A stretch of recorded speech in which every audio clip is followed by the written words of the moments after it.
झारखंड की स्थिति ऐसी है, आदिवासी सभ्यताएं अतिक्रमण से ध्वस्त हो रही हैं। उसका जीता जागता उदाहरण है सोनो मुंडा की हत्या।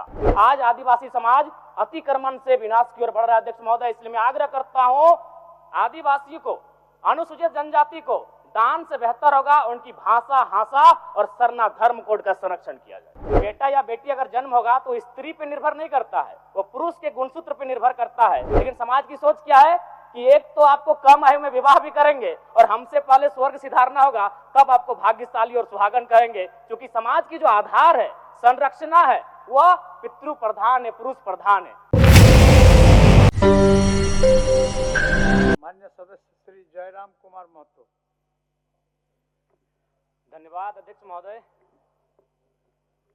मैं आधी आबादी से ही अपनी बात को आरंभ करता हूं। 21वीं सदी का समय नारी सशक्तिकरण का समय है, लेकिन हमें याद रखना चाहिए कि जो समाज की जो आधार है वह कहीं ना कहीं पुरुषवादी विचारधारा के माध्यम से इस समाज के आधार को रखा गया है। महोदय, हमने 8वीं कक्षा में ही पढ़ा था लिंग निर्धारण के बारे में, जिसमें एक्स गुणसूत्र एक स्त्री के पास होता है और XY गुणसूत्र एक पुरुष के पास होता है। और जब एक पुरुष का X गुणसूत्र स्त्री के X गुणसूत्र से मेल खाता है तो एक बेटी का जन्म होता है, और जब पुरुष का Y गुणसूत्र एक स्त्री के X गुणसूत्र से मेल करता है तो एक बेटा का जन्म होता है। यानी विज्ञान कहती है कि बेटा या बेटी अगर जन्म होगा तो स्त्री पे निर्भर नहीं करता है, वो पुरुष के गुणसूत्र पे निर्भर करता है। लेकिन उसके बाद भी हमारे समाज में अगर किसी महिला को 2 बेटी, 3 बेटी, 4 बेटी हो जाए तो उसे लोग अपनी दूसरी शादी तक कर लेते हैं और उस महिला को सामाजिक स्तर पर प्रताड़ित होना पड़ता है। अध्यक्ष महोदय, इस समाज में और एक कहावत प्रचलन है, एक स्त्री अगर अपने पति से पूर्व अगर मृत्यु को प्राप्त हो जाए तो उसे सुहागन कहते हैं, और पति के बाद अगर मृत्यु को प्राप्त हो तो उसे अभागन कहते हैं। महोदय, इसी सदन में 81 सदस्य बैठे हैं, शायद मुझे लगता है मुझे छोड़कर बाकी सभी लोग विवाहित हैं। अगर आप जांच करें तो आपको 80 के 80 सदस्यों में पता चलेगा कि पुरुष की आयु ज्यादा है और स्त्री की आयु कम है। लेकिन समाज की सोच क्या है कि एक तो आपको कम आयु में विवाह भी करेंगे और हमसे पहले स्वर्ग सिधारना होगा, तब आपको भाग्यशाली और सुहागन कहेंगे। क्योंकि समाज की जो आधार है, संरचना है, वह पितृ प्रधान है, पुरुष प्रधान है। इसलिए अध्यक्ष महोदय, मेरा मानना है आज हमारे पास 81 MLA में 25 वर्ष हो चुके हैं। कितने MLA आए हैं महिलाओं के रूप में? मात्र 12। आज हमारे पास 12 मिनिस्टर हैं। कितनी महिलाएं हैं? 2। यानी महिलाएं 1/4 तक नहीं आ पाई हैं और हम आधी आबादी की बात करते हैं। इसीलिए मैं सरकार को सुझाव देना चाहूंगा, फिलहाल वर्तमान में इस राज्य की तमाम नियुक्तियों में महिलाओं के लिए 33% आरक्षण की व्यवस्था की जाए।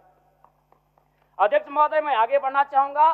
अनुसूचित जनजाति, हमने इतिहास में पढ़ा है कि कई सभ्यताएं, महान सभ्यताएं, विशाल सभ्यताएं आक्रमण से ध्वस्त हो गईं, और आज झारखंड की स्थिति ऐसी है, आदिवासी सभ्यताएं अतिक्रमण से ध्वस्त हो रही हैं। उसका जीता जागता उदाहरण है सोनो मुंडा की हत्या।